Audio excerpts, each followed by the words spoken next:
Fala pessoal, tudo bem com vocês? O Vitor Pereira aprontou de novo, hein? Escalou um time alternativo na altitude e perdeu para um estreante equatoriano na Libertadores, o glorioso Aucas. Vamos falar sobre esse jogo? Chega mais, eu sou o Chico Garcia, inscreva-se no canal e vamos juntos!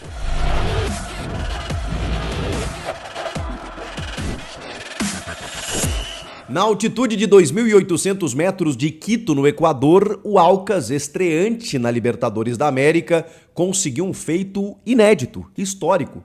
Pela primeira vez na história da competição, um debutante, um estreante, uma equipe que nunca tinha jogado o torneio, acaba vencendo na estreia o campeão vigente, o atual campeão. Foi o que aconteceu com Aucas e Flamengo. O Flamengo até saiu na frente.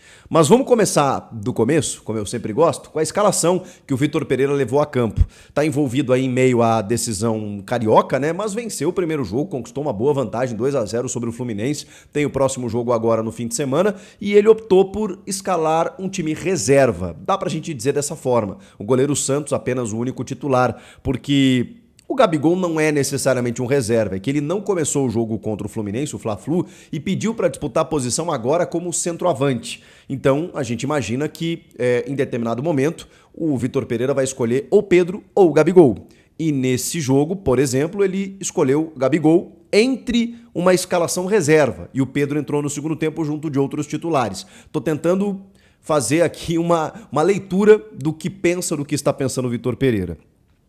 Santos no gol, Wesley na lateral direita, 3 zagueiros, tá? Na ala direita, Wesley. Na ala esquerda, Marinho. Sim, o atacante. Os 3 zagueiros, o Pablo, o Rodrigo Caio e o Felipe Luiz. E a novidade talvez seja essa, né? O Felipe Luiz jogando como um terceiro zagueiro com o Marinho fazendo a ala. Mas aí, né, equilibrando um pouco porque o Marinho joga mais à frente e o Felipe Luiz com um bom poder de marcação. Inclusive salvou algumas bolas enquanto esteve em campo o grande Felipe Luiz. Meio de campo com Vidal, Arturo Vidal, Vitor Hugo, que não fez um bom jogo, e o Everton Ribeiro, aí sim começando como titular. Vejam só que hoje ele já figura entre os reservas. Gabigol e Matheus França. O Matheus França, o melhor jogador do Flamengo.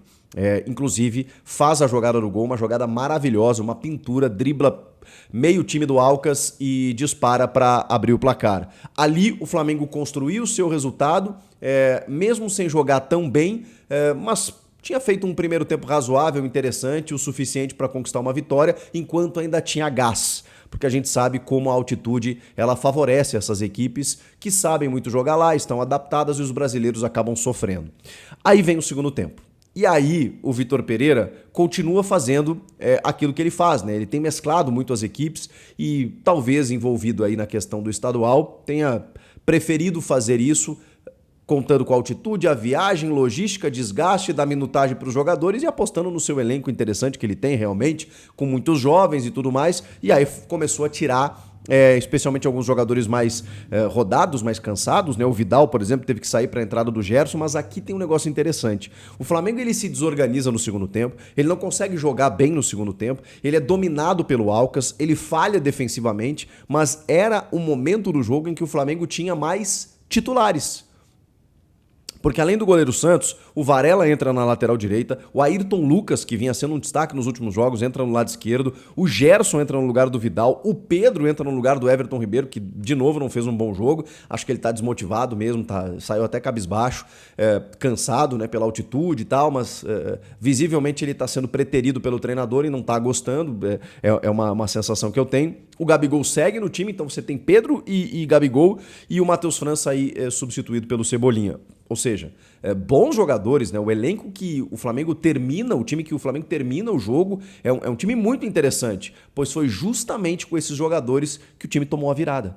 O Castilho, ele entra assim, como quem quer na defesa do Flamengo. Recebe um passe, ele dá um toque, assim, ele dá um tapa, ele rompe a linha de defesa do Flamengo, fica cara a cara com o Santos e faz o primeiro gol. Depois, ele faz um segundo gol, em que a arbitragem marca uma falta na origem, só com a recomendação do VAR, e ainda assim o Aucas tem força para marcar um segundo gol e conseguir a vitória. O Flamengo praticamente inexistiu. Tem uma cabeçada do Gabigol que o goleiro faz uma defesa espetacular, um milagre, assim.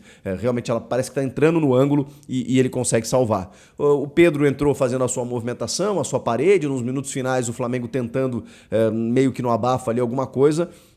Mas um Flamengo muito abaixo, né? Muito aquém daquilo que a gente espera. No Fla-Flu mesmo, o resultado ele é um pouco...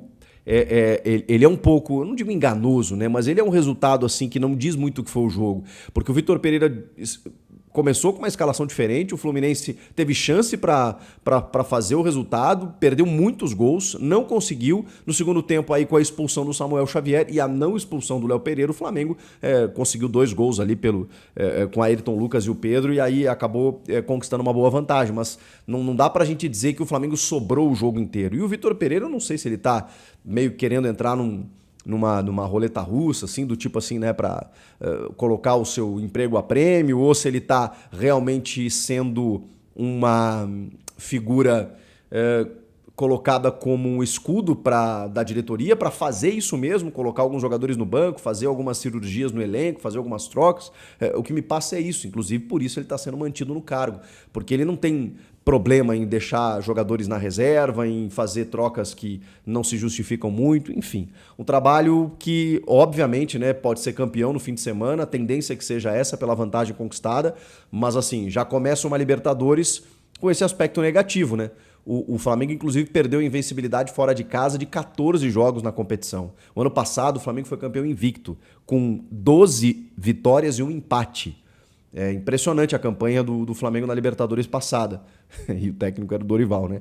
E perdeu uma invencibilidade de 13 jogos também. Porque aí na Libertadores anterior de 2021, a derrota para o Palmeiras foi em campo neutro, né? Então é óbvio que a gente conta aí apenas os jogos fora de casa e também o cômputo geral aí da invencibilidade rubro-negra, mas que acabou sendo batida pelo Alcas, o estreante Alcas do Equador.